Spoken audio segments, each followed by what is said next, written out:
Every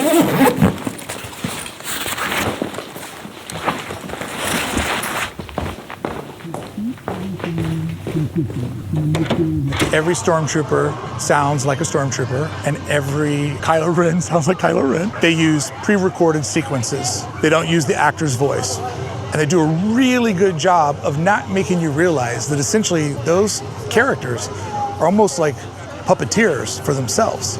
If you notice, every single time they talk to you, they use hand commands. And from the way that it's been explained to me from a cast member, is that one hand sort of shoots off the sequence, and then the other hand allows you to go through what you're trying to say. So there's like a bed of drops for a young child or an adult. Hi, I'm Ben, and I'm super excited because my guest today is Dallas Taylor, a sonic strategist and storyteller. Dallas is not only the host of 20,000 Hertz, the wonderful podcast about the world's most iconic and fascinating sounds, but also has been leading a sound design agency and making amazing documentaries on YouTube recently, showing us an inside look behind the scenes of Disney Park audio, mixing for live shows like Jeopardy, SNL, and many more. If you haven't seen it yet, I can heavily recommend you check it out. Thanks for having me. This sounds so fun. My favorite thing in the entire world is hanging with audio people, so this will be a delight. Same here. That was the main reason of the podcast, just trying to hang with more audio people and talk because it's always such an open and wonderful conversation. Yeah, I want to jump right in because recently I've stumbled over your documentary series and I was just blown away by the variety and quality of it. But so I want to dig deeper into that. So the first question I have is, what led you to start like a video documentary series? Because it's like not that easy to also make video and audio. Yeah. First, I'll go back to the beginning. I started my career in sound around 2002. And back then, I wanted to be a sound designer and a mixer for movies and TV shows. But where I was in Dallas, Texas, and growing up in the South, I didn't have really a good lead on doing that. I was a music major, trumpet player. And I knew that path would be windy to get there, that I wouldn't be able to just get an apprenticeship and just make my way through a studio. So I did what I could, and local news was the one place that I thought, oh, there must be an audio board there, so I will maybe, work there. So I was working at a hotel across the street from the Major League Baseball stadium here in Dallas. And it was the Texas Rangers, and they all their players would come over, and the ESPN crews would come over. And this guy walked in with an audio satchel with like a field recording gear. And I said, "Oh, I want to do that. I'm a music major, but I'm trying to pivot into sound." And he said, "Oh, do you want to hold a parabolic dish on first base this weekend?" And so I was like, "Heck yeah!" I did it. That was, that must have been 2001, 2002-ish. That was my first experience with seeing a broadcast truck. And I got a full tour, and I was just like, how does no one know how this works?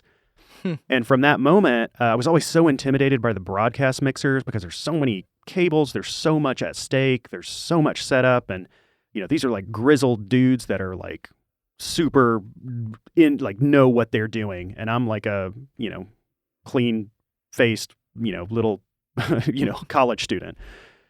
And so that was the first thing I got in my resume. That led me into doing local news, holding a camera. But luckily, the audio mixer, as all of us in the audio community know, the one thing that I've learned about the audio community is like nearly all of us want to help other people. And so I gambled on going in and interning, pointing a camera. But of course, because the audio people are amazing, the audio mixer, Benny Benavidez at NBC5 in Dallas was like, "Oh, you're interested in this? Yeah, come over. I'll teach you everything I know." So before I knew it, I was mixing live news. That led me into mixing full-time at Telemundo, even though I do not speak Spanish. That took me to LA, to the NBC studios in Burbank.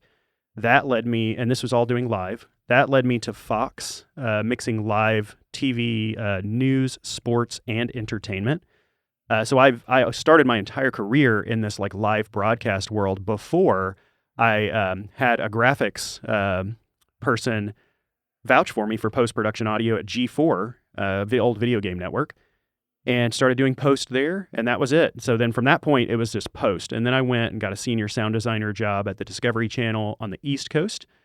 And a little while into that, I decided I wanted to start my own sound agency, De Facto Sound, to where I could work with all sorts of people from National Geographic to HBO now and Netflix, and mainly on the advertising and promos and trailer side. But we do documentaries, we do movies when our friends blow up. So yeah, that's kind of like the foundation of everything. That's where all of our income comes into. And so because I hate doing sales, about 10 years ago, or a little over 10 years ago, I started going, I hate doing sales, but I would like to, but not even that I even wanted to do anything that felt like sales. I just wanted to sometime back then, I was getting this overwhelming feeling that everyone like all of the creatives around me, the writers, producers, and the kind of visual people, I always felt like what I was doing in sound, I would always try to contribute, story-wise, or what if we tried this, or what if we tried that? And it always felt like this, that's super cute that you're trying, but like we're the ones that do the real story work over here.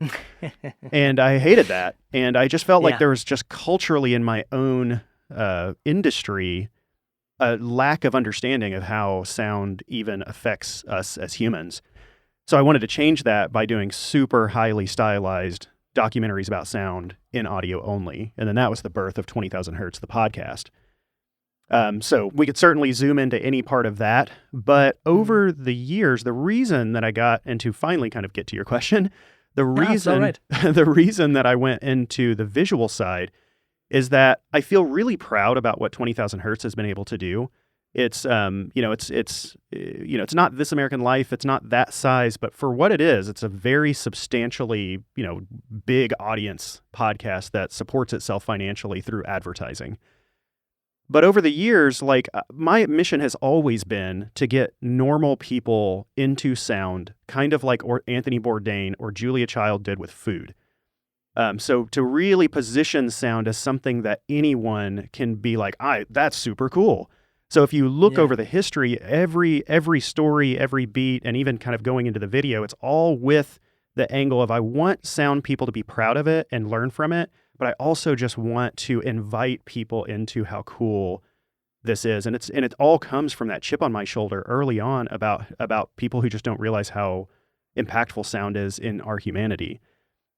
Simultaneously, there's a reality here. So there's, I'll give some data, loose data. In all of podcasting, there's about 500 million active monthly users. And this will have a point. And but out of 500 million, how many people listen to a podcast about sound or a highly crafted podcast about sound? Or what's like the maximum amount of people who could do that? It's quite small. It's a small niche, yeah. And we've probably maxed that out on 20,000 Hertz. And there is no algorithm pushing it. It's very word of mouth still because it's an open platform. So LinkedIn is about 900 million active monthly users. So like podcasting as an entire whole is like significantly smaller than LinkedIn by itself. Then you move over to something like TikTok. I think that's like 1.7 billion active monthly users. You move over to YouTube. I think we're at 1.9, maybe 2 billion active monthly users. Then you get over to Instagram and it's like 2.5, 3 billion active monthly users. This is incredible numbers. So when I'm thinking, okay, my mission is to get sound in front of normal people, I had a real confrontation with myself on that. And it wasn't that I want to go in video. It was that I started feeling that I had to support the mission. You want to reach those people. So I wanted to reach the people. I mean, you look around everywhere and you see people thumbing their phones and I was like, I got to be there. I don't want to be there. I want to just be on my podcast and make really highly crafted documentaries. But if I really want to affect people, I've got to use that highway of reaching those people. And so that is effectively why I went into video. Man, that is so interesting how much we align in our thinking, because that is exactly where I was like last year, and I worked myself in a bit of a burnout because this is still a side hustle for me here. So it's all like self-funded, and I have very small numbers, but it's still impressive to see that it's slowly growing and that people keep finding my podcast and going like, oh, it's amazing. There's so much good information, especially for junior sound designers. That's a bit of my aim to like, yeah, every time I have someone with a new job in sound, I let them explain what that job entails, because you read these job descriptions like, yeah, ADR recordings, and nobody knows what that is. So even people that start in game audio, maybe they have no idea what that is. So, and for me, that is super interesting. So I try to go into that, and then I tell people that are not in sound, and they're like, oh man, that's interesting. Let me listen to your episode. And I always find that a lot of, non-audio people are super interested when they hear it, because that's the perfect thing, right? You have a podcast about audio. You don't have any distractions, but at the same point, just like you said, there's not going to be, the normal person's not going to see like this podcast about audio and just listen to it out of just sheer luck. And I think we have different missions, and so I love what you're doing. I love what Tonebenders does, and there's a lot of times when I may get pitched on things, because it's fairly, I would consider most of what I do general audience from an expert's perspective, which is important because a lot, press will lean in to sound things, but I've always been unsatisfied with the way that people who don't understand the industry covers sound. So that's why I felt like coming in as a documentarian, as a sound designer and a re-recording mixer myself who's active in the field, I could accurately represent why this is super cool, and not from this like really kind of kid glove topical level. But to go back to what you said there, I don't really think that numbers matter all that much, because even if you have 100 people listening to something, 100 people in a single room is a lot of people. That is a really powerful thing. And the fact that we can speak to those people from all around the world, I mean, you and I, with almost no latency, are halfway around the world from each other. What a world. We should be using this, Yeah, so there's a lot of people in that, whether it's 100, 500,000, 100,000, a million. It's like I take the Rick Rubin approach to all of this, where the audience comes last for me. I'm just genuinely interested in exactly what I'm making, and I'm laser focused on that, and I'm laser focused on gleaning the knowledge from that other human being that's opened up that door to me. When I'm making the podcast, when I'm making the videos, when I'm doing any of that stuff, I don't think about I'm not trying to make anything for the audience. That's a byproduct. This is a very, dare I say, selfish thing that I get to share with other people, which is really amazing. And that the camera or the microphone is a key that unlocks that ability to communicate with someone. But for me, I am genuinely just enthralled with the conversations, and I'm addicted to it. And that's what I want to keep doing. Yeah. Yeah, and it's the same for me. And just like you said, we still have these like different facets of audios in our podcast. I'm also like very fond of the Tonebenders guys, and I see there's a lot of more film focus, which is cool. I try to go like, I'm also talking with musicians. I'm talking with like field recorders somewhere in Africa. I'm talking with nature conservatists, or I had just a great conversation with a blind gamer just to experience like, hey, what is your experience with sound, and what works for you and what doesn't work for you? And that's something that's super interesting. So I'm also going very selfish, right? I'm meeting people that I find interesting. I'm like, oh, I want to talk to those people. That's how I came to you, of course. Same thing. I saw those videos and I was like, oh man, the amount of like wonder and just exploration in your videos and your documentaries are like hit the nail on the head for me. It was like instant fall in love with the format. And I saw then, the first thing I saw was the Disney one, where you explained about the technology behind the stormtrooper voices and the voice commands, and it was just amazing, just amazing. And I sent it to all my friends, non-audio and audio friends. It's like, you have to look at this stuff. That's so cool.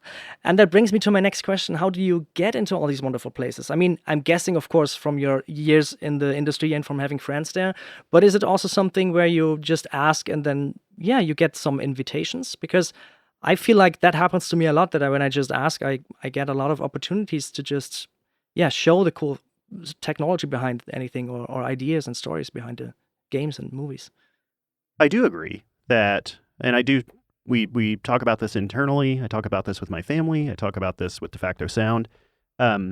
Asking is free. Sending an email is free. Like, you're not going to offend anybody. It's amazing. It's flattering no matter what, even if somebody's like, no. But it's free. And I'm always flattered by, even if I can't do something, I am flattered that it hit my inbox. But as far as access, it's it's interesting because I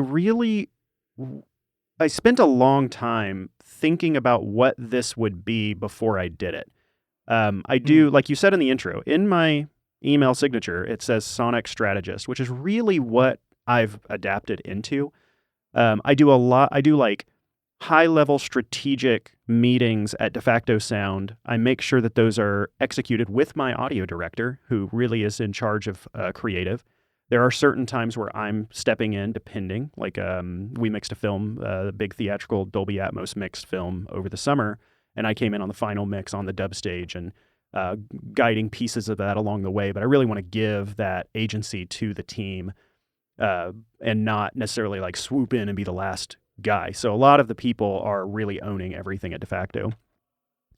But De Facto Sound itself has been around for over 15 years. And through that time, I mean, the company, fortunately, because I worked in network television, I've been able to, we mixed thousands of trailers for Netflix. We've mixed who knows how many for HBO, all the Discovery networks, tons of ad agency campaigns, museum installs, movies, tons of docs, some that have won Sundance and been to all of the big film festivals. So I've just kind of been all over the place as a professional, and I've gotten to know a lot of people. And just as a sound fan, I know where the interesting stories are because we talk about them in our studio.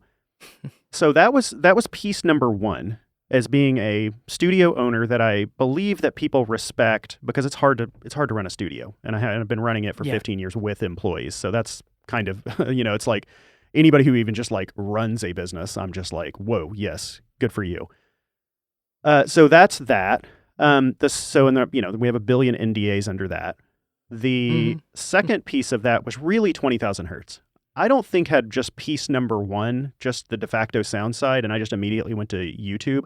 I don't think I would have gotten access to any of this.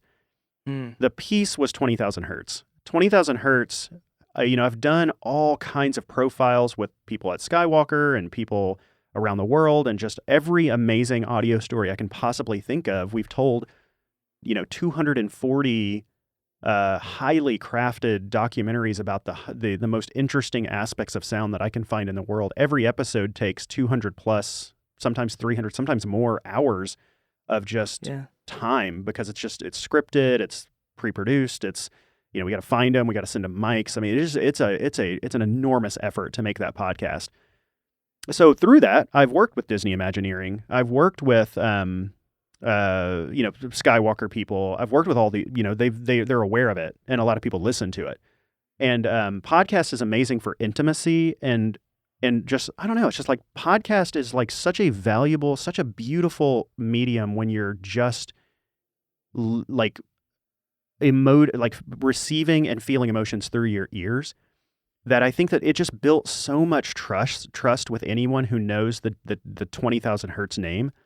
So when I started sending out my big wish list, reaching out to Jeopardy or reaching out to a big YouTuber that's one of my favorites at Disney, reaching out to various places, and it was actually Imagineering that reached out to me, surprisingly.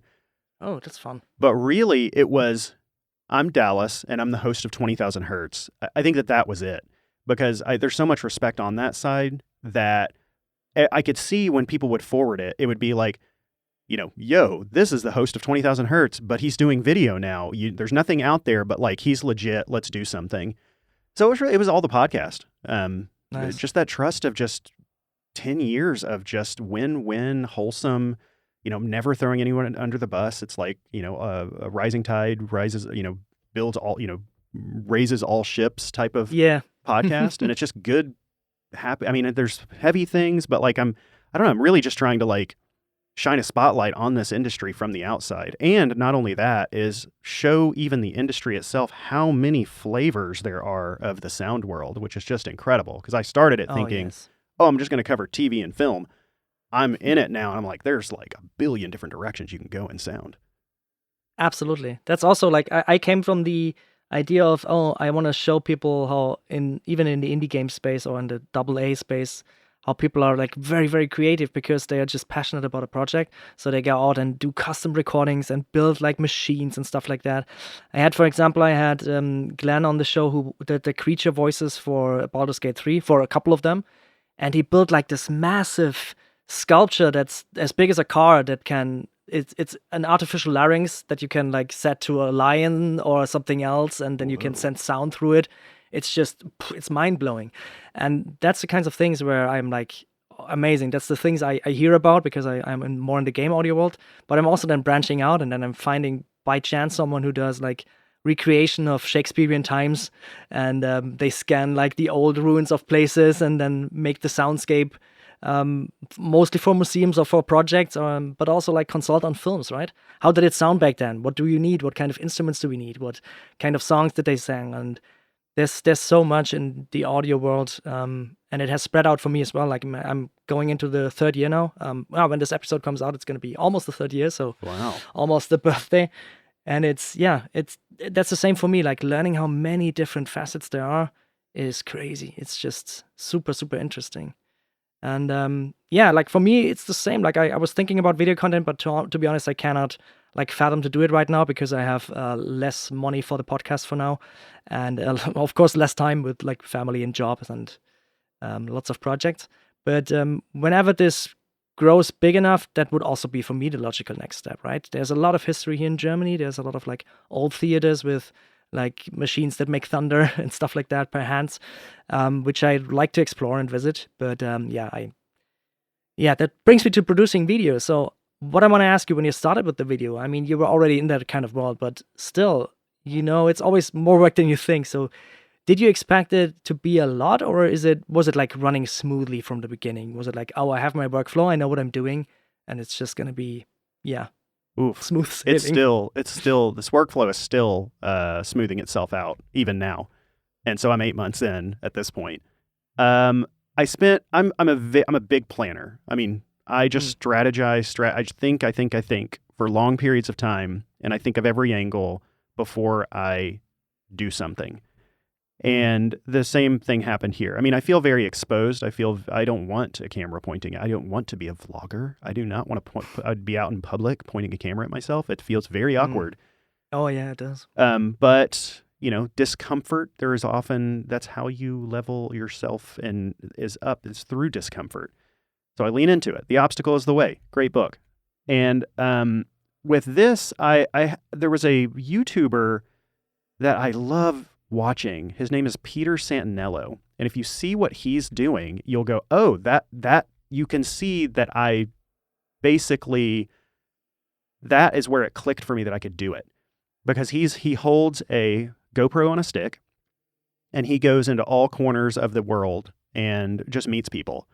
And it's very run and gun. And I love how authentic it is. It feels like the real world. And everyone kind of forgets about the camera because it's not big. It's an action camera. So it's tiny. It's like, it's just something that doesn't come across as intimidating. And I love what he was able to pull from these random people who would talk to him based off of how unintimidating the camera was. And so I started experimenting. I bought a DJI Action Osmo 5 and one of their handles that kind of charges it simultaneously with a button for record and stop. And then I got the DJI Mic 2 that connects right to it, which also has an onboard backup and 32-bit float, just in case, which has been helpful. There's been a few shots that we've busted, and it was on the mic, which has been very helpful. So, I think through, okay, what is the most rock solid thing I can do? Because if I'm legitimately focused on another human being, I want a rock solid piece of gear. Just like I told you before we started rolling, I have the Sound Devices MixPre 6, which is rock solid and has never once blipped.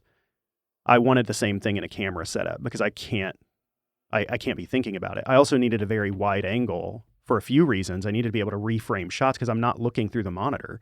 It's just next to me. I'm just feeling it. And then I started to find out, oh, okay, so I can also shoot in 4:3, which is tall, almost like IMAX, 4K, to where I could reposition the actual frame in the frame. It also allows for me to like when we're doing shorts, I can zoom back out and I can crop in for 9:16 and it still looks wide. So I just kept practicing with this. It's like, if I can learn audio and I can mix like, I mean, this is a complicated field. If I can do that, I'm sure I can do video. So I just kept practicing. I took it on a few trips. I started kind of almost vlogging a little bit in public, not for public consumption. I never published them, but just to get the hang of it and just to start to feel it out. Yeah. I did a couple of videos that I just buried and I would never do. It was just during the transition, just to practice. So I got the hang of that, and then finally kind of got the it was like, okay, I guess I can go with this. And I think the very first thing I did, I can't remember what the first thing I did. I think it was Jeopardy. It was like 0 to Jeopardy right off the bat. And there were settings on the camera that were not as good. You can actually look at it and go, oh, that's not quite as good as the videos now. For a long time, I didn't add any lights. It was all just natural. So all the way up through like Wicked and maybe 1 or 2 after that, it's all just natural light. And a lot of these studios are very dark. So now I'm actually incorporating, I'm holding a light in my left hand and turning it on and off as needed just to make the picture look better. So I don't know. It's like an ongoing thing. I mean, I think I follow a lot of YouTube strategists, and I've heard Mr. Beast talk about this too. And he's just like, the whole thing to YouTube is you just make one thing better every time. Like, and the process. You got to fall in love with the process. I love the process. Did I think it was going to be as complex as it is on this side of it? No, but yes, it's very complex, and there's a lot of gotchas along the way. But we have a very clean workflow of how we reconcile YouTube, how we sometimes take that material from the LOVs and we make podcasts out of it. Simultaneously, we also figure out how we're editing, how we rebuild things for YouTube Shorts, Instagram, TikTok, and LinkedIn as well. So it's a kind of a complex web of workflow, but it's working and everyone here understands it. So we're hanging in there. Yeah. And I could just say from a viewer's perspective, it looks amazing. And even if the shots like in the beginning weren't that great, I didn't notice it because I was enthralled by the content. So don't worry about that. Kind of what I'm hoping for. It's like, you're like, whoa, you're inside this? I will not even think about how funky that framing is. Yeah, exactly. Just taking all that energy in already is like overwhelming. Some of these places, just like you said, like the Disney, the Imaginarium and stuff like that. You see these kind of setups and you're like, wow, that's amazing. And one of the series that also like really were unexpected for me, then you were suddenly in Australia and were interviewing people from Bluey, which is, of course, an amazing show, as anyone knows, but also at the Sydney Opera House. And I was wondering, how did you choose like your places to go? Did you like plan a trip to Sydney and then looked what was there? Or was it like an opportunity there and then you tried to reach out to other places? Well, I did a 2-part series on Bluey for the podcast, maybe like 18 months ago, roughly. I have no sense of time, especially when you're thinking about the background. But like looking back, I have no sense of time. But I did a 2-part series with Dan Brum, the sound designer, and it was beautiful. Like, it was 2 of the most beautiful episodes we ever made. The depth and richness of the Bluey operation is incredible. His big brother is the creator. It's you can tell. I could tell in the podcast how emotionally mature this operation was, and it made me lean in. And I told Dan that. I said, look, like, I've just kind of leaned into the point where I just want to get on a plane and see it for myself. I have kids who have all watched Bluey. I've watched a lot of Bluey. I've gotten very emotional in a kid's show. It is arguable. I mean, I wouldn't argue it. For me, it's the best kids cartoon that exists in history. It's the best kids cartoon in history, in my opinion. Totally agree. Yeah. And it's so relevant for adults too, going through that phase of children, and so reassuring. So I wanted to just figure it out, and I had reached out to Dan, and I said, "Hey, I'm doing this YouTube thing." I think I had a few out by that point, and Australia's been a big bucket list for me since I was 12 years old. I always it felt so exotic, like I couldn't get there. The fear of going over the entire Pacific Ocean was something that I wanted to face. And he was like, sure. And we figured out a time. And once we figured out a time, I was like, I wonder if Joff, the composer, would be into this.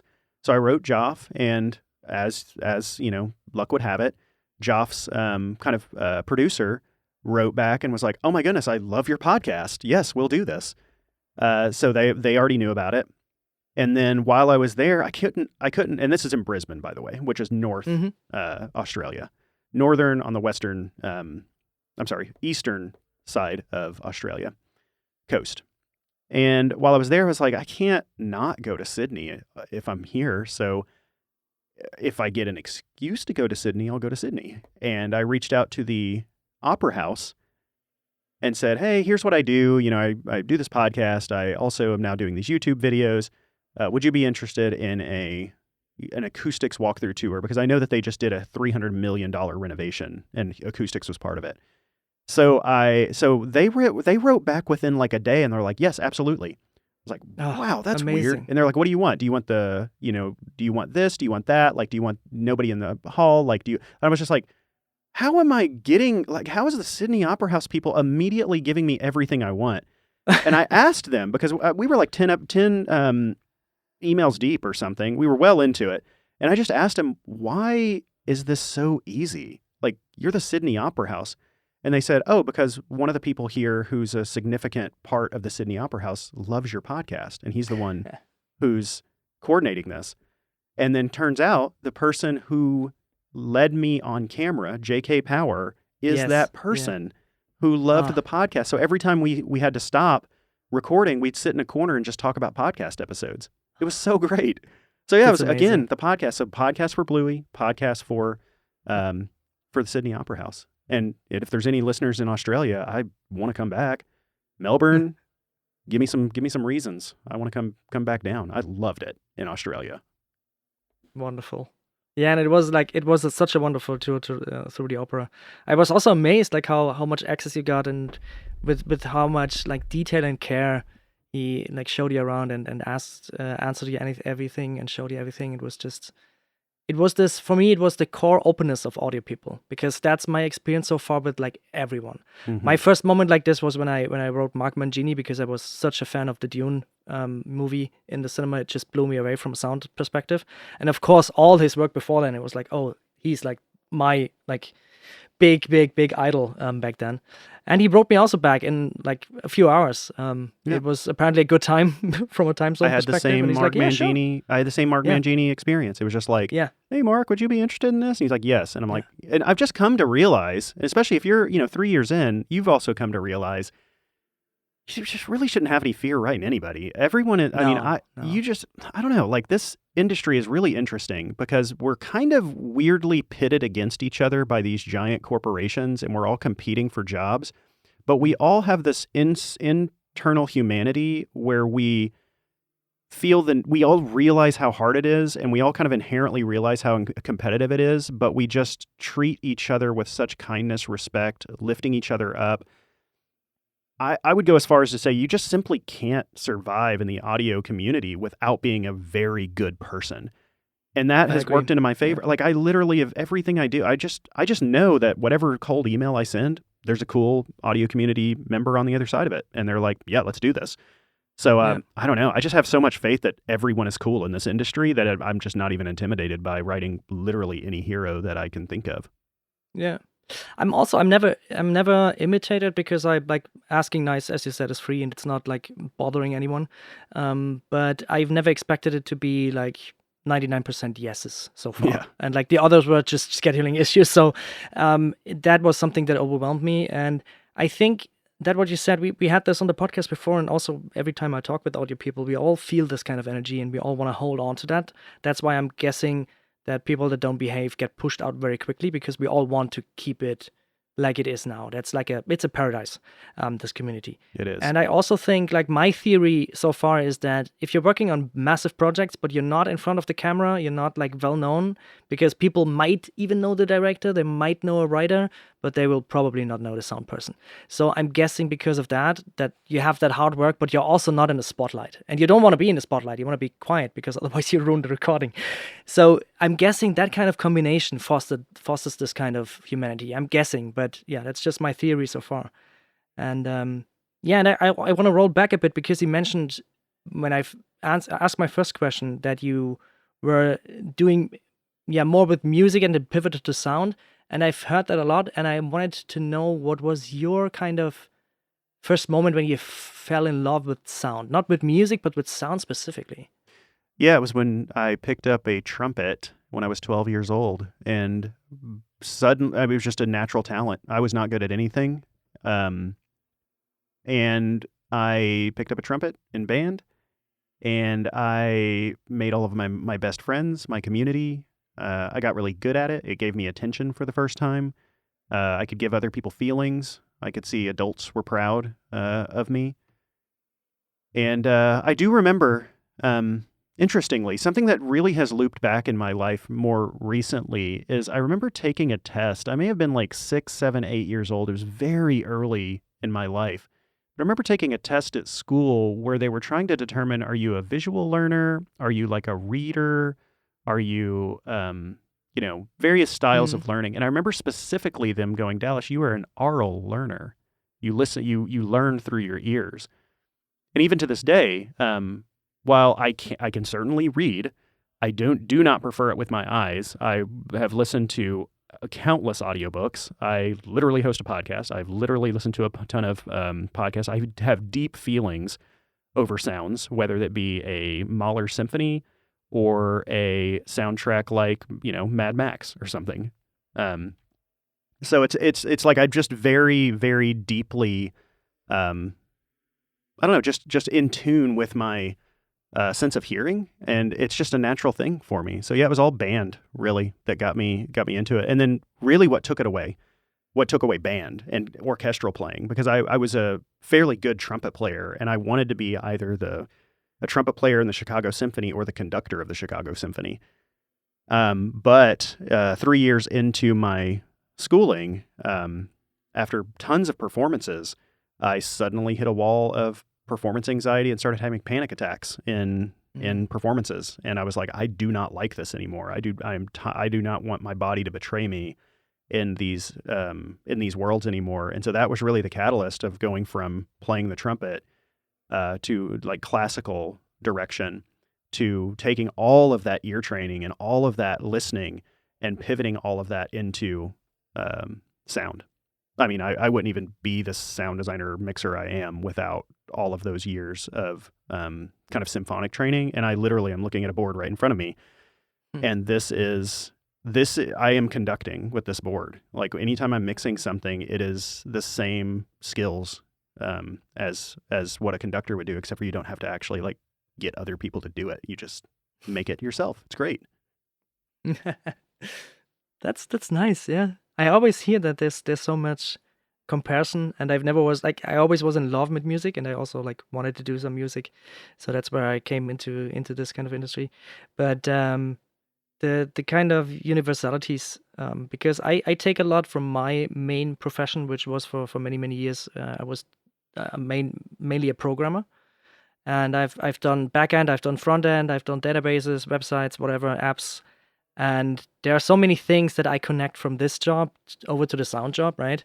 And things that I can draw parallels to, and I see all these different audio peoples with different backgrounds, and some of them are scientific and make the most amazing, crazy kind of, I don't know, audio patches, which I don't understand, but are amazing.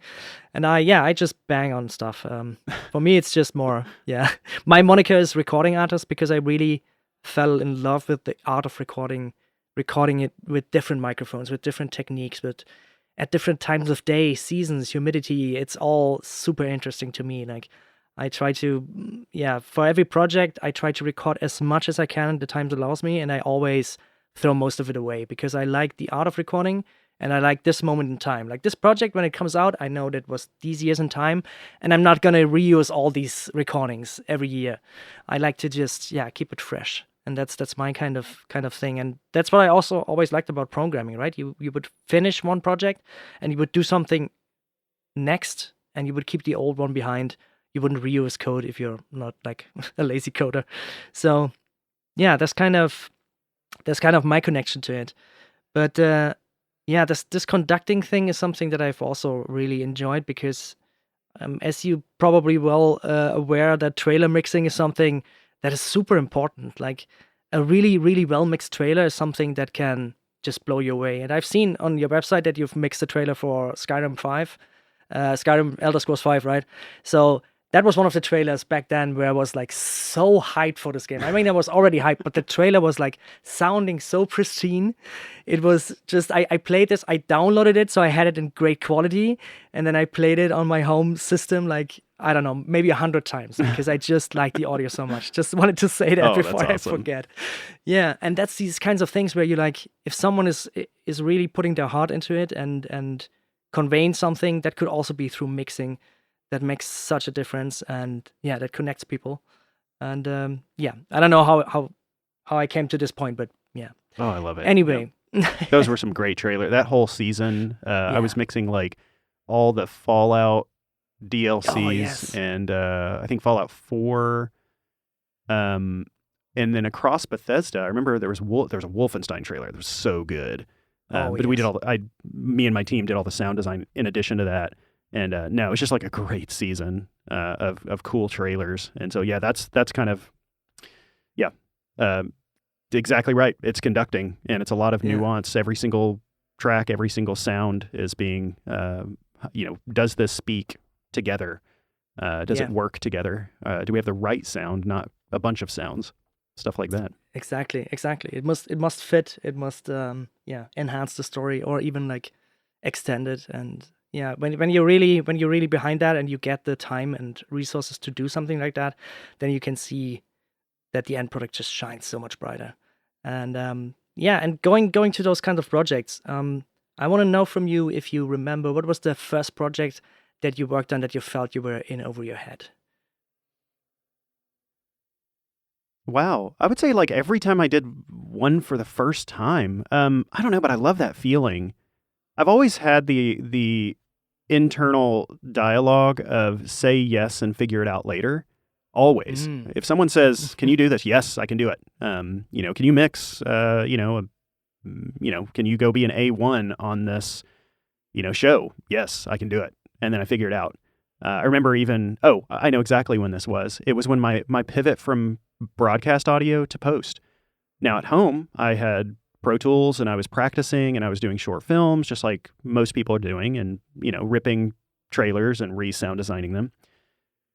But all of my experience was in live audio, like live studio shoots. But everyone in the live studio shoots knew, Dallas wants to be a sound designer. That's why Dallas is in LA here, is to go down the studio system. And one of this just incredible graphics woman also worked over at G4 and is such a huge game fan. It was such a great channel at the time for video games. And it was like back in the X-Play days and like Attack of the Show for anyone of my age. And I remember she put in a word to their post supervisor, and the post supervisor was like, "Well, does he do post?" And she was like, "Yeah, he's the best at post. Yeah, like of course he's the best at post." And I remember I get over there and I'm in over my head. And the thing about G4 is looking back on it, it was the most extreme post job I've ever had since then. Because we were mixing like full 30-minute shows and we were like white knuckling these things out in like 3 hours, and like promos were just incredibly fast. And so I went from 0 to the most extreme instantaneously. I remember we were, doing ISDNs of like Don LaFontaine back in the day and like very intimidating stuff. And luckily, I remember I got there the first day and I was like, okay, I'm going to train for 1 week and then I'm to this. But I remember the guy who trained me, he may have picked up on it. I don't know if he did or not, but I just like to think that he realized that I was in over my head, but just in audio community fashion, no one wants to see anyone not succeed. So I just, I was just wide-eyed, absorbing it, went home, practiced. That whole week, I was just like there at the studio, practicing, going home, practicing. That second week when I was by myself, it was just like, this is so much and I don't know what I'm doing, or I kind of know what I'm doing. I'm just going to have faith that I'm going to get through it. And I think that once I got through that first week solo, and by like week 3, it started to pan out and I was like, okay, now I'm a post mixer. Like now I'm a post sound designer. But I guess, it was terrifying. And I was in a not a broadcast environment. I was in a legit, post environment, super fast paced, tons of editors, tons of, of audio people. And, but I knew I could do it. I just knew that I had to get all the knowledge, to make it happen. So real trial by fire and, just past it because of your optimism. Yeah, just having faith that like if something goes wrong, I can ask somebody. Yeah. Yeah. Yeah, that's also the experience I had. Like, the older I get is the more I look forward to working with people that don't know everything, but that are aware of it and just ask if something doesn't work and are just like interested and engaged, and everything else will fall into place. But of course, sometimes you have then these situations, especially in the game audio business right now, with like tight deadlines, unsure planning and stuff like that, or in the case of indie games where you like really put your heart into something for like 2 or 3 years, and then the funding doesn't come, and then you don't find a publisher, and then it's like it's super super frustrating. But on the other hand, for me, I have the pro and con of that is I'm not dependent on my income from my job, so I can do passion projects that at the end don't come to fruition, and I don't get a lot of or nothing out of it. But it's very frustrating to see that for juniors that are just starting, because I have the feeling that they oftentimes have this fear now of failing, just because it's so hard to get a job. It's so hard, even for, you read that people that worked on like GTA 5 and Red Dead Redemption 2 are like looking for jobs for months and can't find something, which are like people that have shipped these games and are experienced for 20 years. So if you're a new game dev, doesn't matter if you're in audio or not, you are like overwhelmed of this feeling of I cannot fuck up. And I think that's hindering your learning progress, because just like you said, you need to have this certain kind of faith that it's going to work out if I put energy in. And they have put energy in and it hasn't worked out multiple times, and now they're just like afraid, you know. I'd like to reframe what yeah. working out what working out is. Okay. At least something that I've come to think a lot about. I believe that a very large percentage of the audio community, and probably extending into music as well, has undiagnosed or diagnosed ADHD or very extreme ADHD. Because most everybody that I know are so intelligent. Like intelligent to the point where they're just bursting with so many ideas. All like their just brains are going all the time, like mine. And yeah, like mine. And what I've come to realize, like, why do we love live music? Like, why do we get into the trance when we're doing what we do? Like, even just like dialing in a sound or recording. And it's because sound cannot be experienced in the past, and it cannot be experienced in the future. People often say living in the past is depression. Living in the future is anxiety. We're also in an industry that can kind of cause both simultaneously. So we find ourselves the happiest when we're in the present, because that's what we need to be. I mean, we are always striving to be in the present. Sound forces you to be in the present. And so for me, I need this to quiet all of the chaos in my brain. I need one-on-one conversations. I need to mix. I need to listen to music or put on a physical vinyl record and sit and listen to it in my headphones, or close my eyes, or listen to a podcast, or listen to my child's voice, because all of these things in sound force you to be right here and present. And that in and of itself is a success. And it's important that we do that for our own mental health. We need sound production and crafting, whatever that looks like, is mental relaxation for me. I don't think people realize that, though. I think that people think, oh, this is work, but why do I feel so good when I get out of it? It's like you just had a massage, like for your brain. You made all of the voices go away for a second while you get hyper focused on this one thing.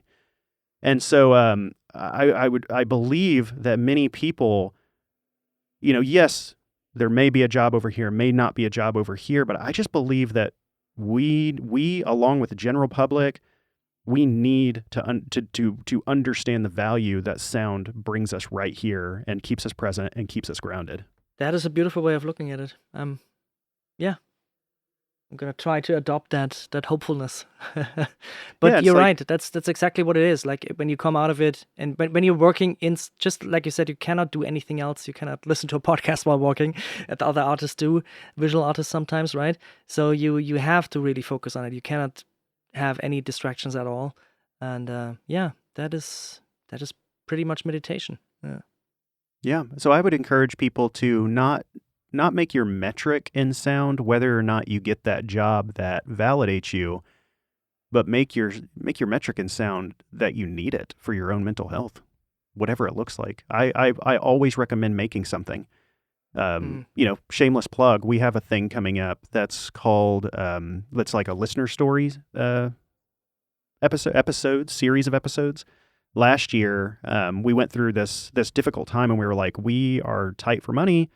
We need help. What if we put out a call to sound musicians, storytellers, anyone to make 5-minute stories or less about sound? Anything you can think of, make it, send it to us, and then we're going to curate those and make an episode out of it. Well, we ended up getting nearly 60 stories, and we made 3 episodes with it. And that appears to be expanding this year, because now we have a teacher who's now putting that into their curriculum. We're announcing that we want people to use that in their curriculum, because every single thing that we do for trailers or movies or whatever we're mixing over here, documentaries, any of that stuff, we do every single thing and more, and we control the storyline in making an audio only podcast. And so we want people to use that for their own, creation. And even if we don't use it, it's like that process of meditation and crafting something. You're going to learn, no matter what world you're in, you're going to learn something about storytelling. You're going to learn something about sound design or music. And so yeah, we're really excited about that, because in my world, I wish every episode was just told by another person, because my favorite thing is just hearing other people tell me stories. And so yeah, I just recommend making stuff, and just like anything, working out or eating right or whatever, it's just the first step is the hardest, but you feel really good once you, I don't know, I think that also just leans into the whole idea that we have to love the process of what we do. I mean, we're making so much stuff. We are working on 3, 4, 5, 6, 7 projects a day at De Facto repeatedly, sometimes very short turnaround. Mostly short turnaround. So we're just pumping out things, 20 things, 40 things a week. Things are just moving so quickly over there. Simultaneously, we're putting out super highly produced podcasts every 2 weeks. Simultaneously, we're putting out near weekly YouTube full-length documentaries, simultaneously putting out 5 to 7 shorts on every single platform. So over on our side, you would think, oh gosh, you've got to be so fulfilled. I don't even think about the release at all. We are in perpetual process, and that's what you have to fall in love with in this entire industry. Is I love making things. I don't even think about when it goes out, because I'm not, my joy is not in how many likes or something gets. It's my joy is making and crafting and using the Play-Doh of sound to make something that's really effective for me, effective for the team, and then I just hope that is effective for other people. Then we bounce it out, and we're done. We're on to the next thing. I mean, we never stop. It's just a repeated, onslaught of making things, and that's what I love. Yeah, I agree. The making of the podcast episodes was also for me the most fun part, and even the editing part was fun at times, but I was looking forward to the next interview, right? I was already looking forward to the next conversation, to learning more about someone's weird job, or about some album I fell in love with, or a movie I loved. And yeah, that's the same for me. It's like it's like the process. You have to really fall in love with the process, and everything else doesn't really matter.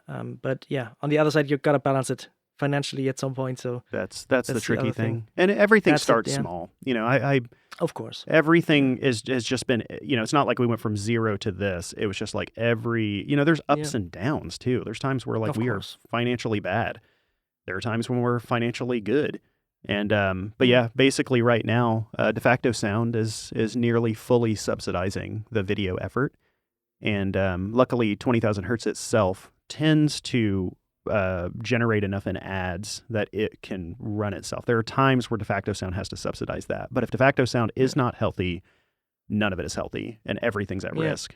So it's really the heartbeat of all of the organization. Yeah, I agree.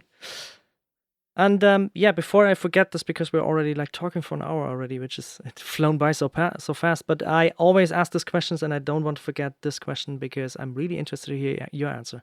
My question that I ask every guest is, what is the first sound you ever recorded, and why did you record it?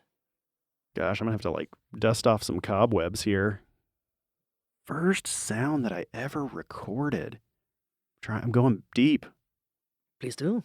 I mean, I'm just going as far back as I can. I'm like thinking, okay, did I ever record anything as a kid? I mean, I know that I don't think there's anything before this.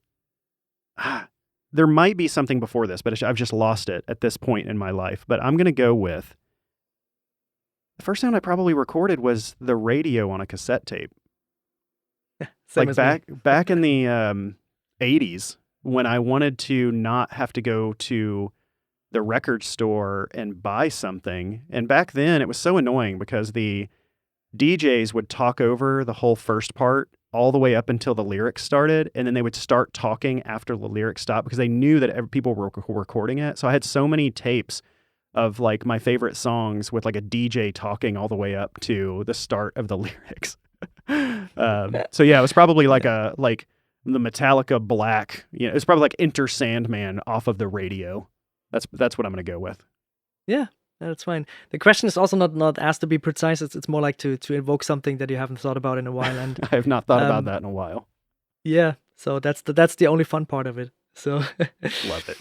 Yeah, the same for me. Did you also record like your own radio shows and record your own DJ voice over it? Or I actually did I did a internet radio show in college. That was pretty terrible.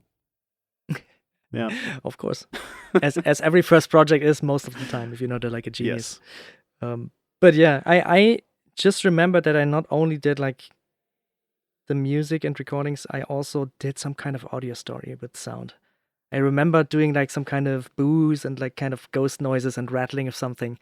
Just as you talked about that, I remembered back to that. That's audio stories yeah, I'm gonna, are so at fun. some point coming back to that because I really like audio stories, audiobooks. I recommend people do it. Go record somebody or go interview someone and craft something really cool. Then send it to our podcast for the listener story whole competition.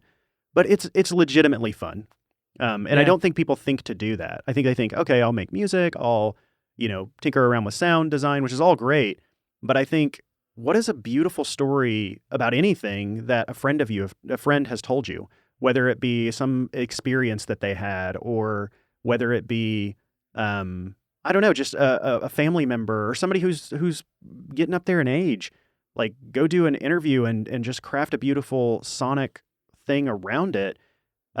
Because, you could use your own music, you could use library music, but like enhancing and crystallizing and making an experience out of a story is incredible. And there's a very famous kind of quote that a lot of people in narrative podcasting use, and that is the images in your mind are often better than reality, because when you conjure up images in your mind through sound of these environments or whatever a sound designer or whoever is crafting for you, you have the agency to kind of build out it as big and bring your own world to it and your own experiences and curate that. So like truly, the images in someone's mind are incredible, and giving people that gift. So I don't think enough people just craft like little sound stories. And it's so valuable. And you'll start to think like creators and think like video people and think like directors, think like writers when you do that. And that's why we do it at De Facto, because now we don't just have a team of, sound editors, sound designers, and mixers. We have a team of like legit writers and storytellers on top of it, because everyone is so in control of the narrative that anyone on my team could make an incredible 20,000 Hertz and lead it as a writer. Because it just takes time, and then they think like that. And then when they think like writers for our own stuff, that just enhances the kind of client experience, because we think like them. We come into meetings giving them, oh, what do you think about this, storytelling wise, not even sound stuff. And I think that's what a lot of clients want, because when they send something over to sound for the first time, oftentimes we as sound people or at least in post, are the very first external people from the edit team who are even experiencing it for the first time. So I've noticed that like de facto sound, like my producer Grace is like half therapy, half project management, because you're the first person that you're saying, you know what, this is really good. And people need that. So I don't know. We have a really cool role. And I often tell people, like, I'm in post, we're the first people who actually experience a story in its final form, even if it's been worked on for years, because we're the ones that put that sound to it and go, oh, I feel it now. I feel it. And then I get to present this. And then now the writers get to go, oh, whoa, that's what I imagined. It's a magical place to work. Yeah.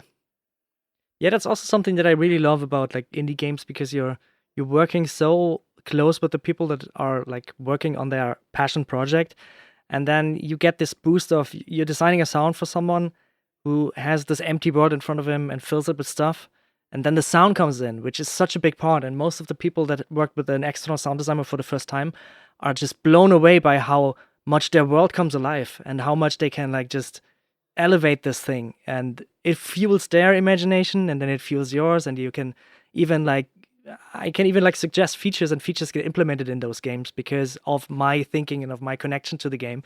And this kind of like creative endeavor is something that I love so much, because it's everyone wants to make the story better, everyone wants to take their part in it. And just like you said, the writer writes a line and then the voice actor says it, and then I'll go over it and make a weird alien voice out of it, and it all comes together, and everyone is just like, oh man, we made this, listen to this, it's amazing.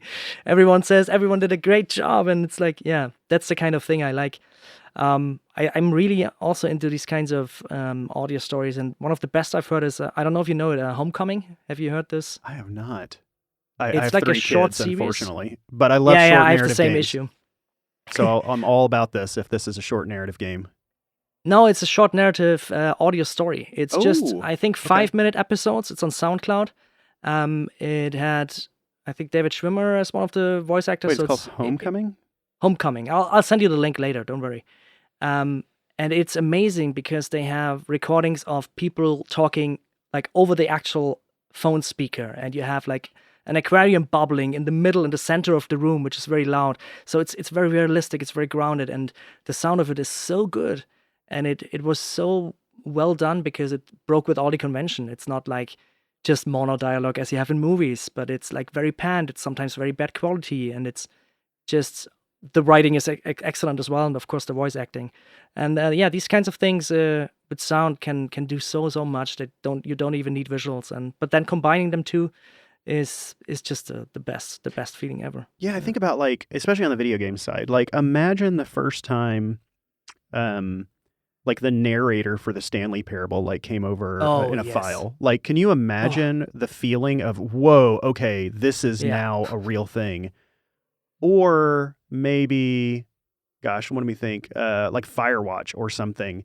Like the first time these pieces start to come together, and there's so many like good examples, or like, I don't want to get stuck on voice, but I don't know, like Inside, or like there's so many like beautiful sounding games, or like the first time that like the music came over for Minecraft. Could you imagine a little blocky thing, and then you get the first track from Minecraft, and you're like, oh, this is a whole thing now.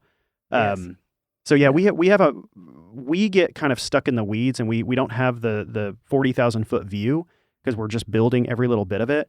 But what we do is we're like, I like to think of it as like the dirty work of a magician. So what the dirty work of a magician is if like I'm going to vanish this thing that I'm holding, which I'm not going to do, so don't get excited. If I wanted to vanish this, I would do it really beautifully and it would be vanished. But on my side, I would be working some sort of very technical sleight of hand to make that happen. There's no magic for me because I know the method. To you get the magic. Sound, to me, is the dirty work for anything that's visual. Like, we're the ones that go and meticulously build and craft and craft and craft, and we know every little nuance of it to the point where we can even just get cringy on it. But when we provide that, it just turns into magic. Like, for the other side, it's like all the vibes are there now. You just don't have vibes without the sound. And whether it be voice, whether it be sound design, whether it be music. Yeah, it's incredible what we do. And I think that we just don't often get to feel the feelings of how other people get to experience it. And that's okay. It's a very we're giving that out, and we get to inspire each other from the work of others. And I'm often inspired by just hearing other sound designers work, and it just blows me away. I love it. Yeah. Same here, yeah. And I think the same goes for musicians as well, that they are so deep in the weeds that they cannot hear their album anymore because they've listened to it 100,000 times over the last year. I've actually gotten kind of selfish because when I do get to mix, or when I get to control over like a project, I love just having other people. I just love like having other sound designers do it, because I'm so addicted to the feeling of like receiving it all, and then just going, oh, this is beautiful, and then I get to tinker with it and kind of give thoughts and all of that. So it's like even mixing, like being kind of a re-recording mixer, which I would consider myself mostly, if I'm thinking about a specific trade, it'd probably be a re-recording mixer at this point, because I just get the final hands and get to feel all that. But that's another one of those kind of just selfishly, amazingly lush positions where you just receive from all of these amazing sound people, and you just get to put them under your fingers. When I was mixing this movie over the summer, which is called Sketch, by the way, it's a monster movie. It's very good. I just remember thinking, like, I was able to, like, one of my favorite composers is this guy named Cody Fry, and I was just like, Cody Fry is on my index finger. The sound designer Justin is on this finger. Like, just one of just the most beautiful human beings in the world, Jai, is right here. Did all of these creature voices, and so I just get so emotional about all of the like months of work that all line up on this track right here, and I get to be that final manipulator of it. It's just magical for me. It's amazing. Yeah, that's perfect. Yeah.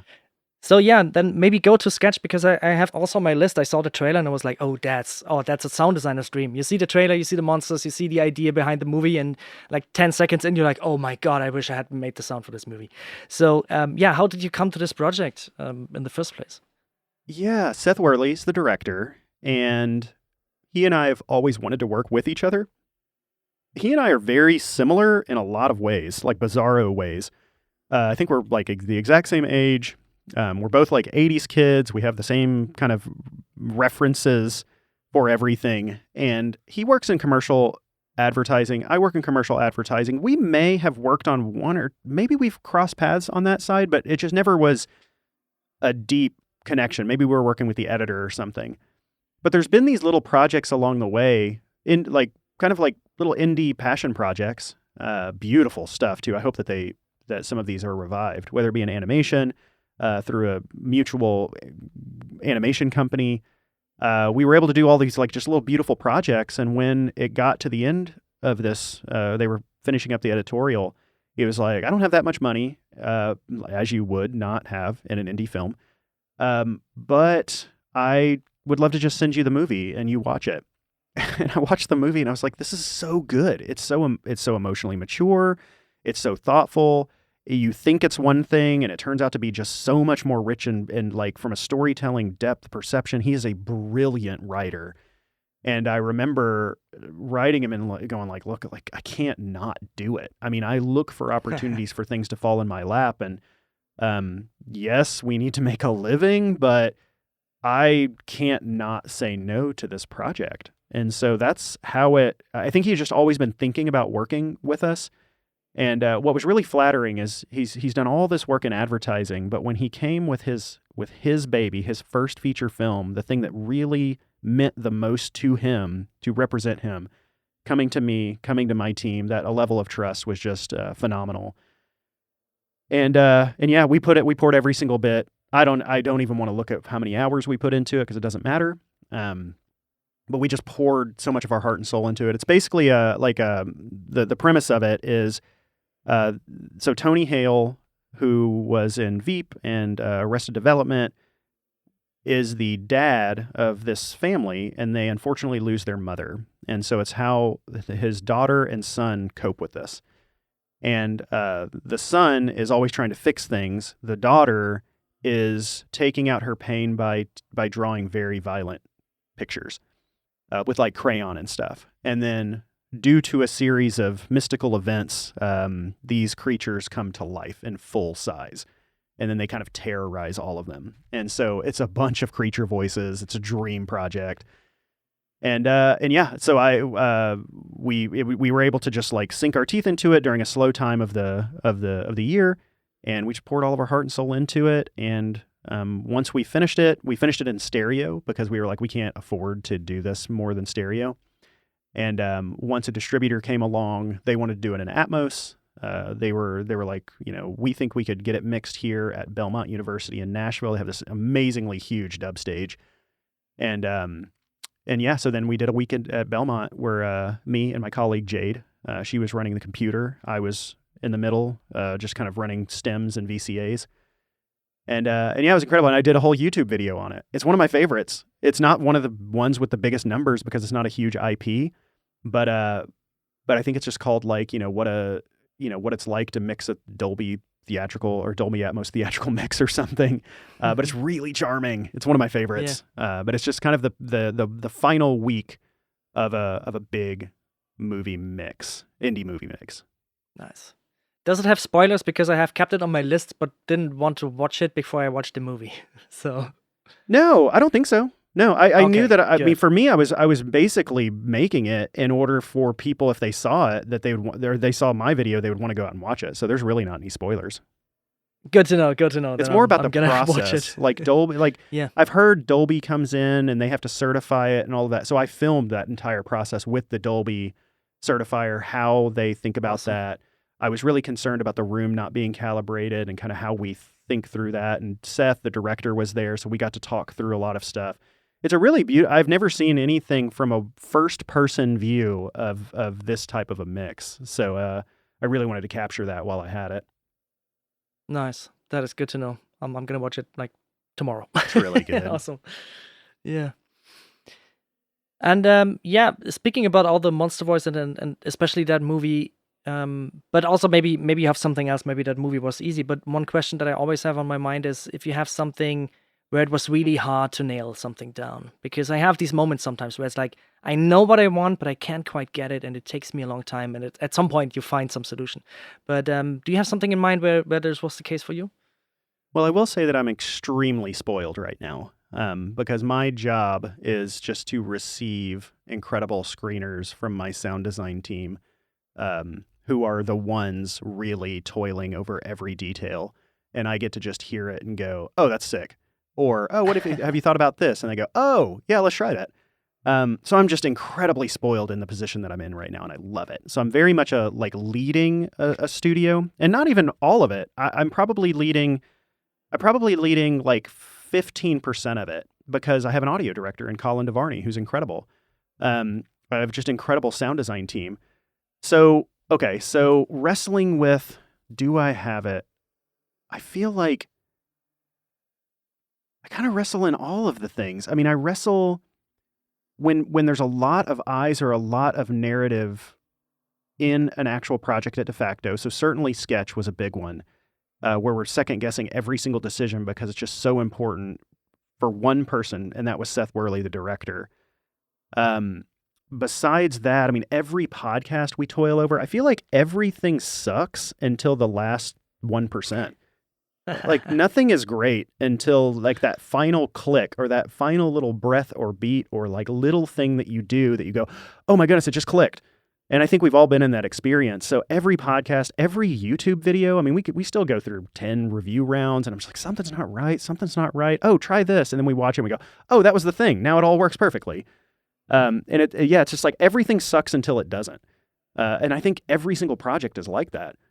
So it's like, For sure. So I'd say that literally every single thing that I work on is wrestling. Why is this not working? Mental anguish, why is that not working? Why am I not getting this? Trying to just discover the missing link, and then you find the missing link and it goes, oh, there it is. Everything works great now. And I also am a big believer in finished, not perfect, especially with my own stuff. So not for client work. We want that to be perfection all the time because we live and die by every single project. Yeah. And that's always going to come first. But when it comes to the podcast, when it comes to YouTube, as pristine as I am trying to make those things, I always am rattling in my brain, finished, not perfect, do the best job you can, but we just don't have the time and budget to endlessly note these things to the nth degree. So that little frame, you'll be okay. Like, you'll be all right. Just let's get this published. Yeah. I know what you mean. Like, I also have this kind of mindset, and especially for indie games, I like to just, to be honest, really throw out sketches first for most of the sounds I can, just so everything is in the game and I have some kind of baseline and I see what's working, what's not working. And sometimes, like the first sketches are just work right away and be like, hey, let's keep that. That's amazing. And that's some of the best feelings in the world. Sometimes you just have something where you have an idea and it instantly works. And I don't know how about you, but that's one of the most rewarding moments where it's just like magic happening right in front of you. It's like you imagine something and it instantly materialized. I used to do like a lot of vocalizations, like with trailers especially, because there were so many of them that I would literally just like start the trailer and just be like, wah, like I would just build it all with my voice first and then go back and do it just because I wanted to hang on to the feelings without having to get through the tech. So that was a big thing that I used to do all the time when I was leading, kind of right on the front line of every bit of that stuff. So yeah, I just think that it also just puts your brain in a different place too, to try different techniques. Indeed, that's something that I always use as well. It's funny. I often also have some kind of like default sounds that I put in for like just an explosion or something where I know like these are the beats that I need to hit for the first patch. But I also use my voice a lot for that. And sometimes these little whooshes stay in and it's just my voice. I remember this one game where it was this inventory, just getting something out of the inventory and it was doing like a kind of a sound. And it sounded so perfect. And like after a month or something, the developer asked me like, hey, what was the sound? I was like, well, just my voice. Yeah. Pure voice, no processing. It just felt right away sometimes. Yeah, but I wanted to tell you was I was working at this small short, and it is about two Godzilla-like monsters. It's called Kaiju Cutie. It's I'm gonna link it in the show notes. Doesn't matter.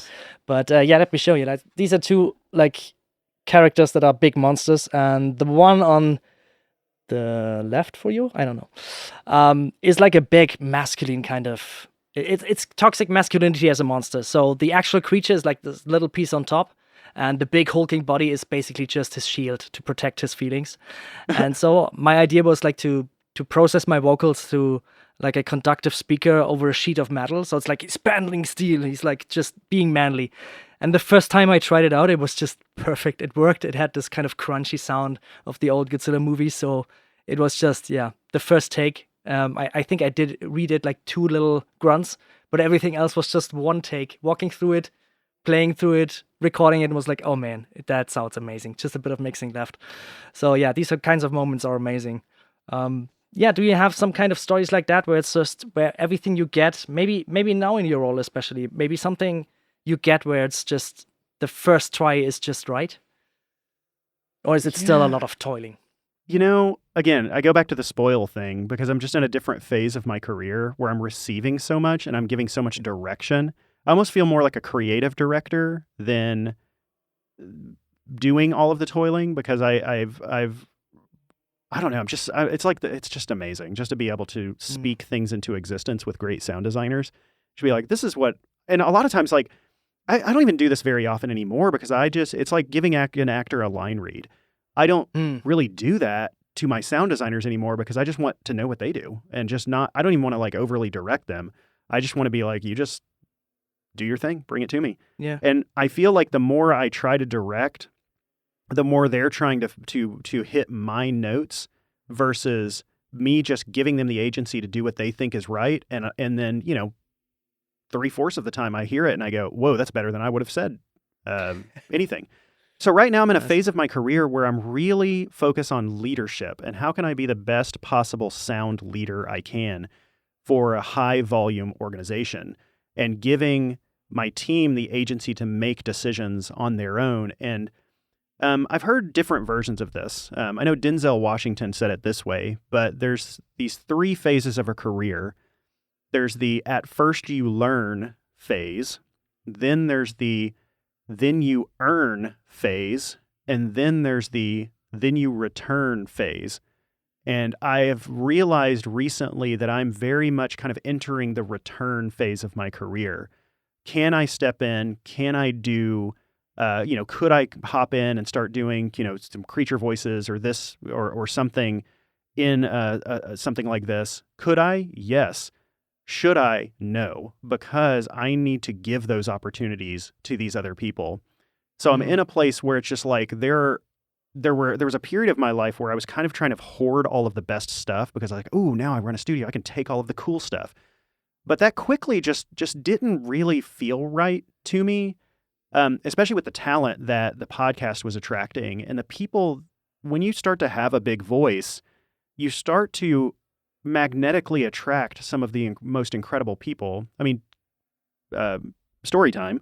We, at De Facto Sound, for every job that we put out for a single sound designer, get about 6,000 people who start the application worldwide.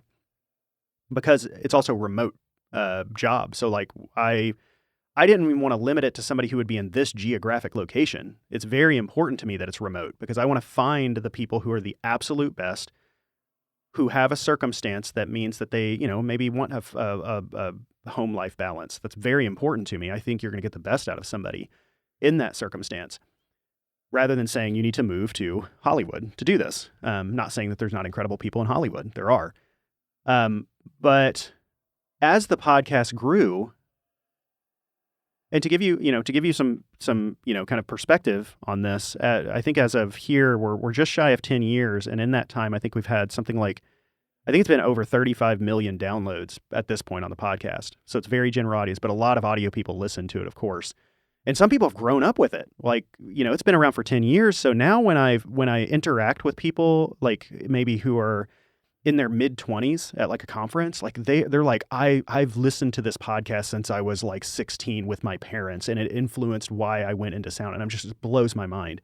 So the reason I say this is not out of trying to boast or anything. It's that there comes a time when the magnetism of that podcast and De Facto starts to draw in so much incredible talent. And we have this extremely complex hiring process, and it's all based off of classical music auditions. It's a blind process. So I want no inherent bias on race, gender, anything. It's very important to me that like when we receive something, the very first thing we're evaluating is a reel with no name attached to it. It is all performance based. So we may get, out of 6,000 people who start the application, we do everything in our power to make you stop doing the application because we're a small team. We need the application itself to filter out. So we have successfully built that application to reduce 90% of the applicants. It's no hard feelings. It's just like, here's what it's about, and it'll get to a place in saying like, if this is your goal, this is not the right thing, but let's still be friends. It's very kind when we reach a dead end.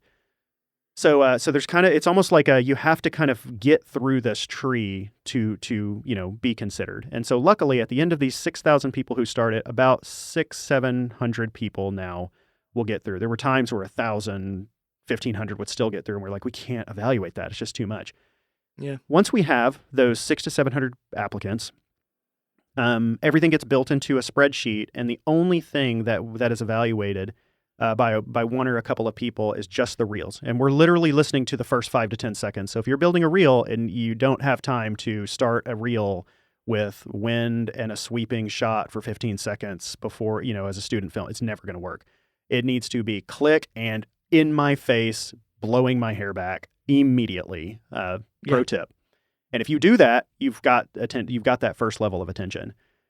So we do the reels, and we say, hey, if you don't know what to do, you can strip a trailer, you can do whatever, you can do something in sound only, you can grab source stock footage, whatever, just make something amazing. And at the end of it, if you're not chosen here, you need this for your job anyway. Because this whole world is not about what you can do and put it in making someone kind of dream what you can do. It's about proving it. That's very important. So then, we do all of this, those 600, 700 people get weeded down to about 50, the 50 best reels. Then from there, we're further weeding that down just from the reels, maybe to 20. Then we're starting to open up the copy. We're not even opening up the names. Again, no inherent bias, because I want this to be like the blindest of auditions, just like being a classical trumpet player behind a sheet in front of judges to get a job. So what we do at that point is then our sound design team independently, we might open up the copy actually I don't even think we're opening up the copy at this point. Those are the answers that you write out. I believe out of those 20, I don't think that we even go to the names at this point. I think that at that 20, then every single person in the sound design team evaluate those reels and give it a score between 1 and 10. 1 being not great, 10 being great. At this point, they're all 7. There's a couple 6s. There's a bunch of 7s. There's a few 8s. There's like 1 or 2 9s, and there might be like 1 10 or 2 10s. So then we sort the whole thing based off of we accumulate all of the rankings. So everyone's giving their own rankings, and then it all gets averaged to a singular ranking that'll be like 8.4 or 7.3. And so now we have 20 people in order. So now we're going, okay, top 5. These are the people who have proven how amazing this is. Now let's see how they think. Then we read, because it's very important to be able to communicate with clients, have a strategic brain, being able to, hopefully, every person that I'm looking for is someone who could be a leader of the studio down the road. Because also, just when you're getting this many people in this talent pool, I'm just going to expect the very best. So yeah, then we have the 5 people. We're opening up their copy, how they're thinking about the way that the questions that we ask them to answer. And then by that point, we're probably interviewing all of them. Team interviews first. I don't even step in on this. I wait for the recommendation from the team. Again, because I want to give the agency to my producer. I want to give the agency to my sound designers. And I want to give the agency to my audio director. Because I just believe strongly I'm in a phase of my life where I need to be giving these decisions to the team. And then they present me with the option. And that's the option we go with. So it's so opposite from someone walks in my door, says, I think I can do this. Can you get me a job? And I'm like, oh, I'm the owner. I can probably do this. So come on in and let's do this. Not to say that anybody who did that is, but it's just I just have such a high talent pool. And I think that kind of frames why I'm spoiled, because my whole team are fans of the podcast. My whole team knows the vibe that we're going for. My whole team have beat out thousands of people to be in this seat. And they're the most delightful, creative, beautiful people I could ever possibly imagine. And for me, it just makes sense. Give them all the opportunities, and I'm just here to help guide along the way. And when I want to step in for a big movie mix, or if there's a big trailer or something that I can be really close onto, I can zoom in on that and really focus on it. And big client meetings, things where it's like, here's what we can do, where I can boast about my team. I love going into meetings, just telling people how great that basically what I just said, telling people how great this team is. I can advocate, I can basically advocate for just their incredible talent. And I don't know, it's such a privilege to be in this phase of my life. And I'm so thankful that I get to go meet incredible people. I get to have conversations with you. I get to go out and have conversations in these places, whether it be podcast, video, be, the quote unquote leader of De Facto Sound and these incredible people. And I don't know. I just feel like I'm living my best days right now. It's amazing. I can imagine. Yeah. That sounds like a perfect environment that you foster. And I hope that's where we are landing, more on those kind of entrepreneurs that see that this is the way forward. Because, but like you just said, this weeding out of people by unbiased just work ethic is something that I really, really love. And it's something that I always hate when I saw it in big companies that I worked at, where it was like, oh, this person didn't study at university, so he's out in the first round. It could have been an amazing human being with amazing talent, but it's like this artificial ranking where it's like we look at his font choosings and we look at his name and his age. And it's something that I always hated because maybe because I'm always advocating for the people that actually can get the job done and can be a good addition to the team and have the same mindset, because otherwise you could ruin a whole team with one bad egg, and the whole vibe could change, right? So that's very important to foster that. And also your focus on remote work is also something that I'm really unhappy right now with the way things are going in the game industry, where people are trying to return to office for everyone, which is, I don't know. I know there's a lot of hurdles sometimes, especially as a company, as a mid-sized company, if you're trying to have someone from the US, then maybe someone from the Ukraine who's currently at war, which is super hard to go logistically, tax-wise, and whatever else hurdles you have. But that's the only way, really connecting people from all over the world, from all over wherever they are, to bring the like-minded together is something that really brings the best results. And yeah, I'm really envious of your position. You just get these amazing sounds. You get to conduct them.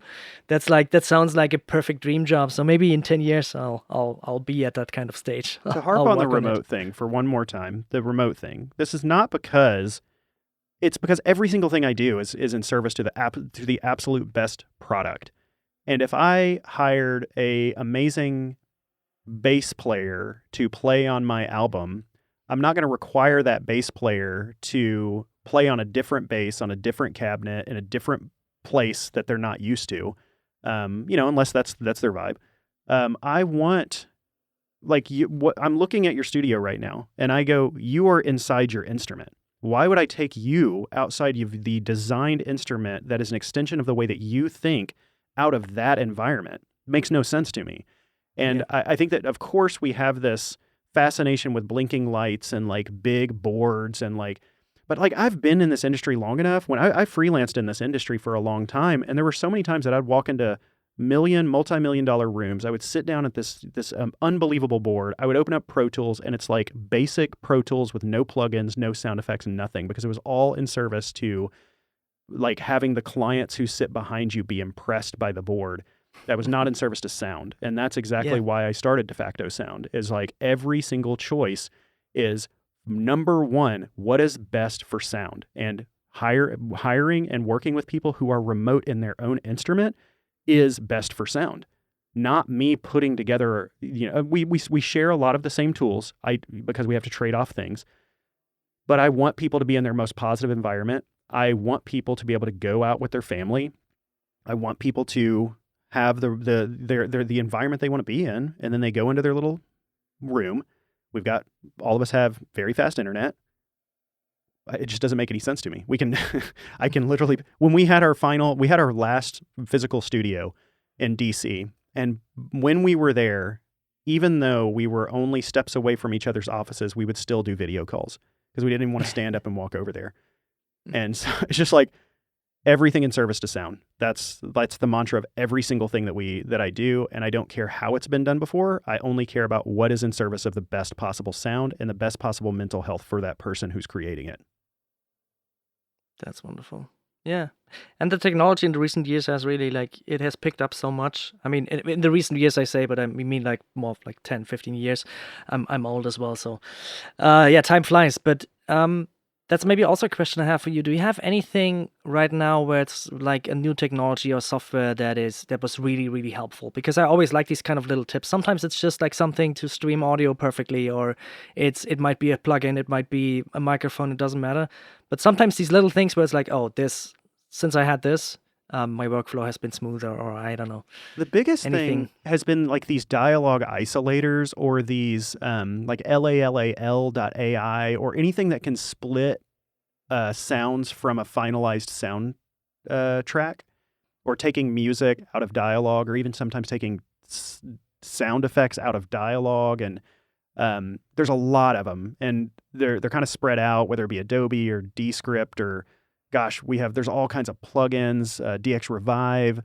We're demoing all of them, but that has been the biggest upgrade to our world, to where, especially these types of dialogue enhancers that can you might be way far off mic, or you might have a lav on and it's kind of a trashy mic, but it'll kind of like rebuild it to sound like it's like full, you hear the chest voice and all of that.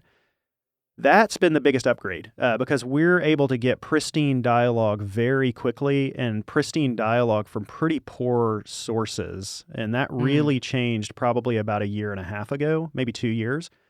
And I think that has allowed us to be able to get to a very good dialogue place, especially when we're working with all kinds of dialogue sources. Much more quickly, which then, as we all know, as sound designers, if you have great dialogue, everything else is much more clean up against it. And so I really feel like once that kind of barrier to being able to just like separate things from finalized sources really started to hit its stride, it's like we used it all over the movie because there were all kind of questionable sound sources. We use it all the time with the podcast, with the video channels. the raw audio just doesn't sound as good. Yeah. Sometimes it'll be really roomy or reverby, and we had isotope tools and things that could do that, but it's just not like how good these new things are.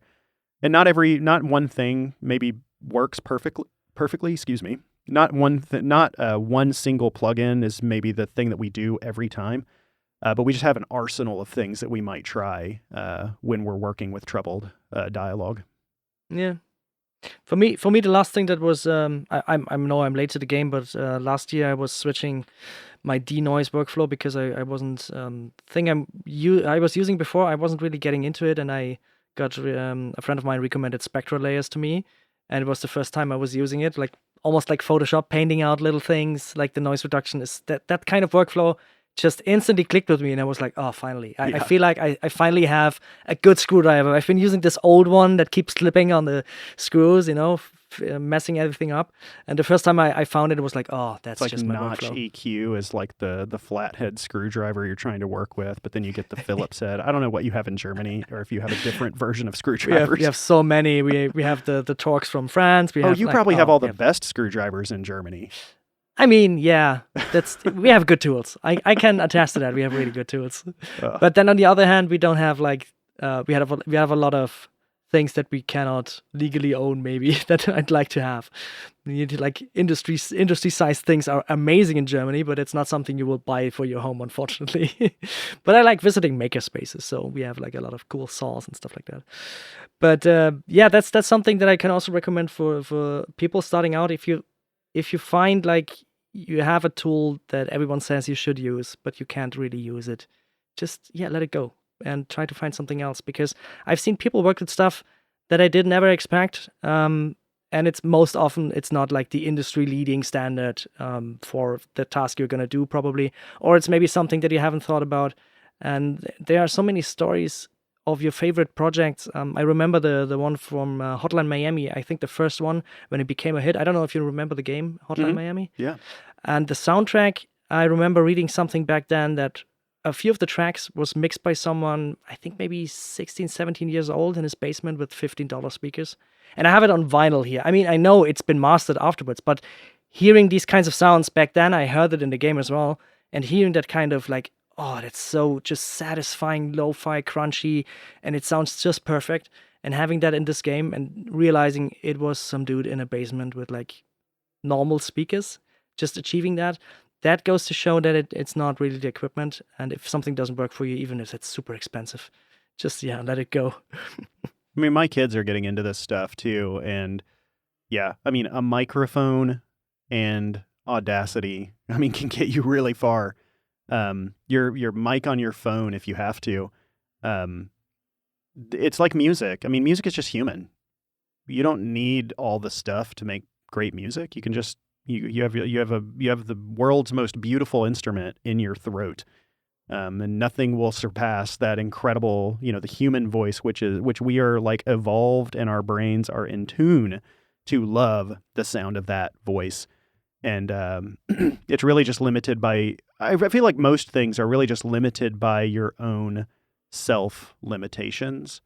And it's very hard to get out of it. It's easier said than done. We don't know our biases. We don't know really like what our trauma has caused. We don't really know like, kind of just what's on the other side of our horizon of understanding. So I think that's why, in addition to being good with the tools, we have to be connoisseurs of art. We have to watch movies. We have to play games. We have to go to museums. We have to spend time with other people. We have to understand humans. In addition to making things. And so sometimes I may get into a little bit of a funk where I'm like, am I really using the best use of my time right now? If I'm going to this movie or doing whatever, I could be doing this. It's like, no, that my job is to be an understander of storytelling, and it's all further. It's just continuing education, and I would even take that as far as into what I'm doing in the YouTube videos. To me, I'm just getting like doctorate degrees in sound. I feel it's like I'm going out to the source and saying, "Tell me everything." And the reality is, selfishly, A lot of times I'm shooting for 3-4 hours, but YouTube does not reward 3 to 4 hour long videos. So I have to make 17-minute long videos to get it out there to the normal, normal people out there and really shine that spotlight. So I get to learn a lot, and sometimes it goes real deep, and I love that. And so, yeah, I think that the YouTube of what I'm doing is very much in service of my own continuing education, for sure. Because everything I go and learn, I learn a new thing that I go, oh, yeah, I never even thought about that, and it expands my horizon a little bit further. Yeah, that's the same for me too, and I'm feeling that is one important thing of working in sound is having human experiences as well. I mean, in storytelling in general, but for me, of course, in sound because I work in sound, and that's always what I also hear from like Foley artists or other sound designers. Like you really need to know how the world sounds, how the world feels, especially because you always have a kind of mixer in your head, right? So you're not hearing what sound enter your ears, but you're hearing the mix in your head, and that's very important because when I talk to people and tell them for the first time like really basic stuff, like for example, hey, you can filter out single voices in a crowd, right? You can have a conversation in a crowded room, but you could also focus and shift away and shift it to a person like on the other side of the room. Try that out and see how it feels. And people are like, holy shit, I didn't even know, because they're not thinking about sound. And all these kinds of things are really important for you to live through, that you can then create the kind of feeling that you want to evoke, right? If you're having an anxiety attack, to be honest, it's horrible. But other than that, like, it's a good thing you had that, because now you really know how it feels. And the next time you do something in a movie, you can translate that feeling. You can really use that real human touch and translate how you felt in that moment. And I can assure you it will resonate at least with a few people that will have the exact same experience and will feel the exact same thing. That's where magic happens sometimes.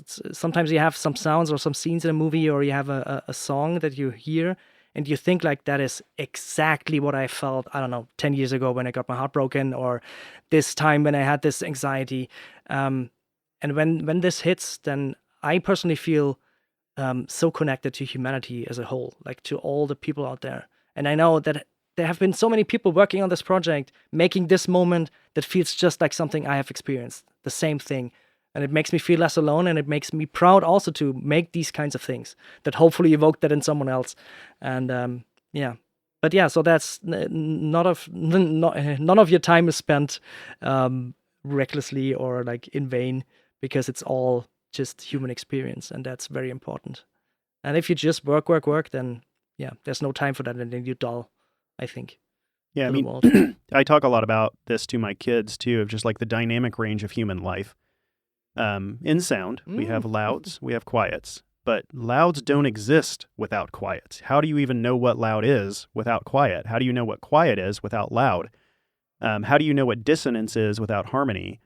And all of that translates into our lives too, because especially in like a dopamine-filled world right now, where we have every basic need taken care of, our baseline signal to noise can be quite high.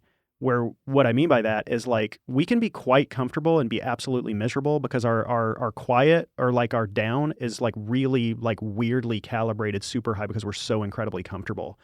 And so when that real down hits, it's easy to go, this is the end of the world. Like this doesn't make sense. But I try to remember when I hit those down things is that I'm thankful for understanding this depth of pain and nuance as a human, because then that makes the richness of the happiness and the thankfulness just so much more brilliant and shiny and beautiful.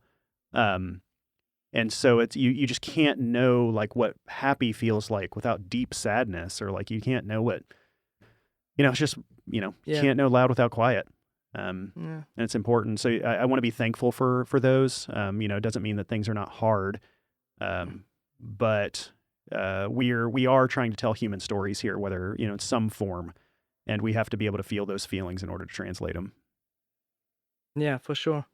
That's interesting. That's something that I've learned like through ice bathing. I've started that a few years ago, and it's like this situation but condensed, because you have anxiety and fear, especially if you're doing for the first time. And even if you've done it like hundreds of times, like I have, like you're still unwilling to go into it because it is like ice cold, maybe 2 degrees of water, maybe somewhere out with wind, and you could potentially freeze to death, and your body knows that. So you're putting yourself into a really horrible situation.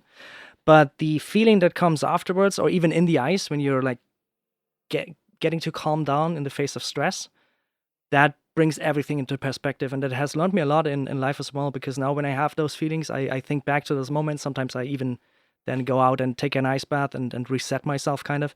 And that is the kind of, I don't know, the kind of acceptance of life as it is with all its ups and downs is the most important thing. Yeah, because just like I said, we keep feeding dopamine into our heads all day. And yeah, especially seeking out those discomforts. I can really recommend ice bathing, but you can also do something else. I work But out. I hate doing yeah. it, but I work Yeah. out, and I always feel nervous going in. I'm like, oh gosh, here we go again. Mm. I did it today. It was very intense. I do it at a group class because that's uncomfortable, and I go in the face of discomfort. I literally lift lighter than half the women in this place, but that's uncomfortable. But I'm also just like, man, these women are strong. This is very impressive. Like I have such like a cool. I'm just like, you are cool. You've worked super hard, and I don't know. I just think that it's like you need discomfort. Like, what's comfort without it? Like, do you know how like great your bed feels after working out? Oh, Like, yes. do you know how It's the great? best. Yeah, it's like, do you know how great your bed feels when like you physically are uncomfortable in any way, whether it be in an ice bath, and it's like you're literally expanding your dynamic range. And I'm in a phase of my life right now with children as I'm aging to go. I want to try to do the best thing that I can do to kind of build a very rich life experience. Be okay with the lows, enjoy the highs. Lean into discomfort to where I can feel more comfort, like I can actually appreciate the comfort. Try to like, I think there's this whole thing now of like raw dogging boredom, where you just sit for like an hour and do nothing and like film yourself from the corner. Yeah. I don't know. It's just like, because everything becomes much more rich when you, I don't know, have a little bit of discipline, try something. I don't know. That's not really about sound, but it's stuff that I'm trying to think a lot about.